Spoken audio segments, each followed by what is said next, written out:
Hello everyone, welcome back to the another video. आज हम discuss करेंगे लाप्लास इक्वेशन और पॉइजन इक्वेशन के बारे में। ठीक है, तो इसके लिए सबसे पहले दो चीजों की रिक्वायरमेंट होती है, first one and second one. तो फर्स्ट क्या आता है कि इलेक्ट्रिक फील्ड को हम लिख सकते हैं as a gradient of some scalar function. ठीक है, और ये आपके एग्जाम में पूछा जाता है इसका डायरेक्शन। तो इसका मैं लिंक आपका इस वीडियो के डिस्क्रिप्शन में डाल दूंगा। ठीक है, सेकंड हम बात करते हैं कि divergence of E equals to rho upon epsilon naught. ये क्या होता है? This is the differential form of Gauss law in free space. तो ये भी हम ड्राइव कर चुके हैं प्रीवियस लेक्चर में, इसका लिंक भी मैं डिस्क्रिप्शन में डाल दूंगा। ठीक है, तो इन दोनों की हेल्प से हम क्या निकालेंगे? Laplace and Poisson equation. ठीक है, तो देखिए, जो फर्स्ट वाली इक्वेशन है, इससे हम ई की वैल्यू सेकंड वाली इक्वेशन में पुट करते हैं। ठीक है, तो लेफ्ट हैंड साइड में क्या है? डाइवर्जेंस ऑफ ई। तो डाइवर्जेंस ऑफ ई है, ई के प्लेस पे पुट करेंगे माइनस ग्रेडियंट ऑफ ई। ठीक है, अब माइनस बाहर आ जाएगा, फिर हो जाएगा del dot del. Del dot del क्या होगा? देखो, कोई भी वेक्टर हो, ए डॉट ए हो, बी डॉट बी हो, तो वो क्या बनता है? A square B square. तो डेल डॉट डेल क्या बन जाएगा आपका? Del square. ठीक है, तो यहां से लेफ्ट हैंड साइड क्या बन गया? Minus del square B. Right hand side आपकी एज इट इज है rho upon epsilon naught. Minus को इधर ले जाते हैं, तो del square v equals to minus rho upon epsilon naught. So this is the Poisson equations in electrostatic. ठीक है, तो फ्री स्पेस में आपकी पॉइजन इक्वेशन क्या निकल के आती है? Del square v equals to minus rho upon epsilon naught. ये क्या बताता है? बेसिकली ये रिलेट करता है इलेक्ट्रिक पोटेंशियल को to the volume charge density. ठीक है, तो पॉइजन इक्वेशन के अंदर हम बेसिकली पोटेंशियल का डिस्ट्रीब्यूशन देखते हैं जहां पे आपका चार्ज गिवन हो, मतलब चार्ज डिस्ट्रीब्यूशन हो वहां पे। ठीक है, अब हम मानते हैं, सपोज करो आपका जो स्पेस है उसके अंदर चार्ज नहीं है, तो हम उसको क्या बोलते हैं? Charge free space. तो चार्ज फ्री स्पेस हो तो वहां पे हमारा चार्ज नहीं होगा, चार्ज नहीं होगा तो चार्ज डेंसिटी भी जीरो होगी।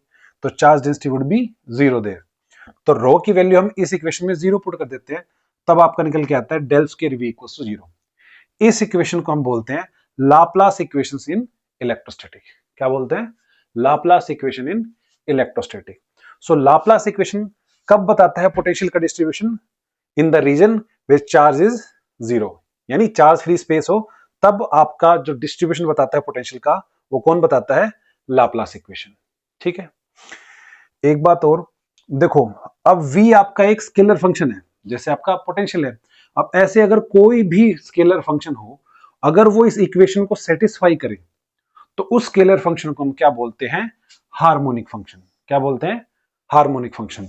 तो del square of that scalar function should be equal to zero अगर वो हार्मोनिक है तो। ठीक है, एग्जाम्पल के लिए मैंने दिया हुआ है कि इलेक्ट्रिक पोटेंशियल इज दिस। तो एग्जाम में दो तरीके से क्वेश्चन आता है।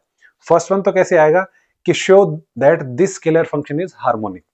तो हार्मोनिक शो करना है, तो इसको इस इक्वेशन में पुट करेंगे, तो लेफ्ट हैंड साइड सोल्व करेंगे तो ये जीरो के बराबर आना चाहिए। ठीक है, तो आपका ये हार्मोनिक हो जाएगा। दूसरे तरीके से क्वेश्चन कैसे पूछता है?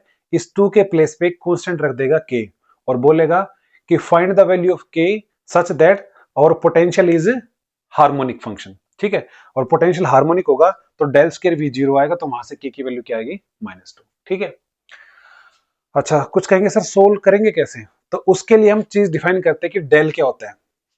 तो देखो, डेल हमारा पहले भी बताया मैंने, डेल आपका क्या होता है? एक ऑपरेटर होता है जिसको हम कैसे लिखते हैं? I cap del by del X plus J cap del by del Y plus K cap del by del Z. ये क्या होते हैं? These are the partial derivatives with respect to X, with respect to Y, with respect to Z. अब हमें बताना है कि del square क्या होगा। डेल स्क्वायर कब आएगा? डेल डॉट डेल से। अब इसी के साथ डॉट प्रोडक्ट करेंगे, तो डॉट प्रोडक्ट में क्या होता है भाई? आई कंपोनेंट डॉट मल्टीप्लाई होता है, जे कंपोनेंट और के कंपोनेंट। तो इसी को इसी से मल्टीप्लाई करेंगे तो क्या हो जाएगा? Del by del x into del by del x. तो बेसिकली दो बार डेरिवेटिव हो जाएगा, तो del two by del x two. ठीक है, plus del two by del y two plus del two by del z two. So this is the del square. ठीक है, इसको हम बोलते हैं लाप्लासियन ऑपरेटर। क्या बोलते हैं इसको? लाप्लासियन ऑपरेटर इसको। ठीक है, अच्छा, अब डेल स्क्वायर v को कैसे लिख सकते हैं? डेल स्क्वायर v को कैसे लिखेंगे? तो v मल्टीप्लाई हो जाएगा, तीनों में v आ जाएगा आगे। ठीक है, ये आ गया। अब इसको करके बताऊं, ये आपका होमवर्क है, ट्राई कर सकते हो। देखो, बेसिकली v को x के रिस्पेक्ट में 2 बार डिफरेंशिएट करेंगे, ठीक है। तो एक बार करेंगे तो 2x आएगा, 2 बार करेंगे तो 2 आएगा, ठीक है।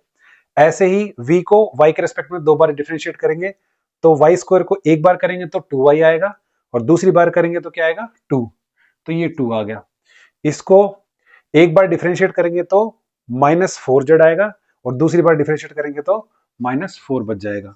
अब देखो इन दोनों को जोड़ेंगे तो आपका क्या आ जाएगा 0, ठीक है। सो डेल स्केयर v क्या आ रहा है आपका 0। इससे क्या प्रूव हो रहा है कि दिस फंक्शन इज हार्मोनिक, ठीक है। That's it for today's video. मिलते हैं अगले लेक्चर में।